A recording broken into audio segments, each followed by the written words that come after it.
Hi, my name is Trevor Hayward and I am the co-owner and co-founder of Evil Genius. I started Evil Genius 10 years ago, right out of grad school, getting my MBA with my business partner, Luke. We've been best friends and we're both really interested in the craft beer industry and not only just drinking beer, but also really love to make it. We've both been homebrewers for quite some time and we liked the idea of starting our own business. It was right out of the kind of Great Recession, as it's known, of 2009, 2010, and we decided that we wanted to find a way to make a living for ourselves and didn't rely on finding jobs in what was a very difficult job market at the time. I wear a lot of different hats as an entrepreneur. Some days I'm doing accounting work, other days it's HR, but my main focus and certainly my passion is the marketing aspect to our business. 10 years ago, there was about 2,500 breweries in the United States. Today, there's over 8,000. With such a large increase over 10 years, marketing has become a much more impactful part of our business. When you walk into an off-license, or beer stores we call them over here, you are inundated with choices. Therefore, we have to make sure that we're standing out on the shelf and selected by our customers. About 6 months ago, we made the decision to move from bottles into 12-ounce cans, and we just launched those actually a few weeks ago. When we first launched, we named a lot of our beers in a very traditional style and coming up with comic book type things and a whole host of other different ways of naming the beers that really didn't kind of stand out when it was sitting on a shelf.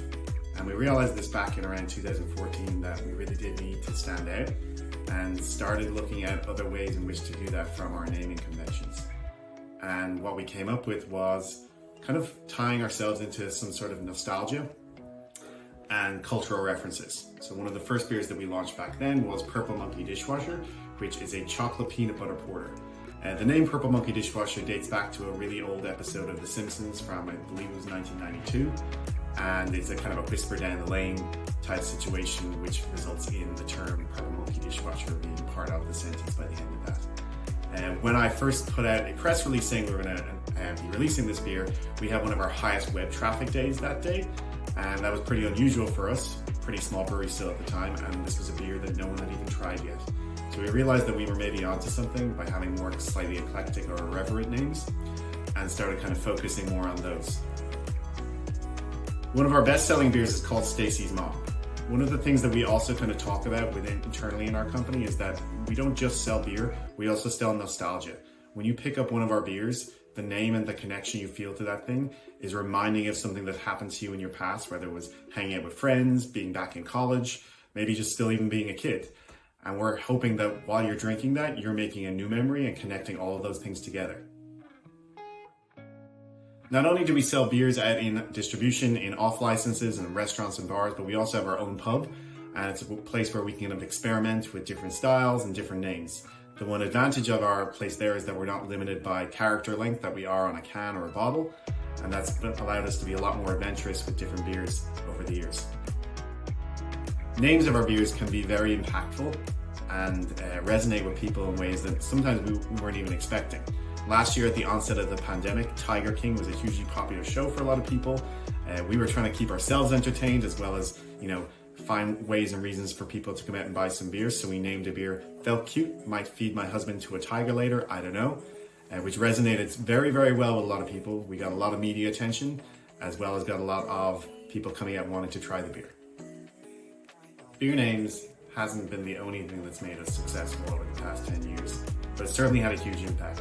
Assuming my technical skills are up to par, you should be able to see some of them scrolling across the screen. One of the other hats I wear on a day-to-day basis at Evil Genius.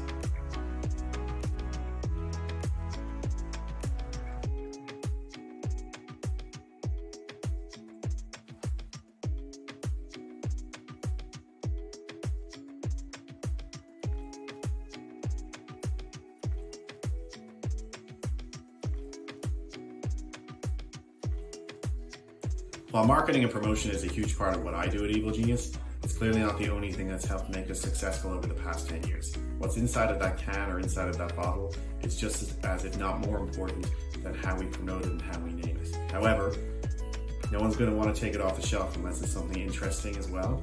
And that's why we have spent a tremendous amount of time focusing on creating something that resonates with people in the way that we hope that it does. I hope you found this video informational. If you have any other questions, please feel free to reach out. I can be contacted at trevor@evilgeniusbeer.com. Thank you.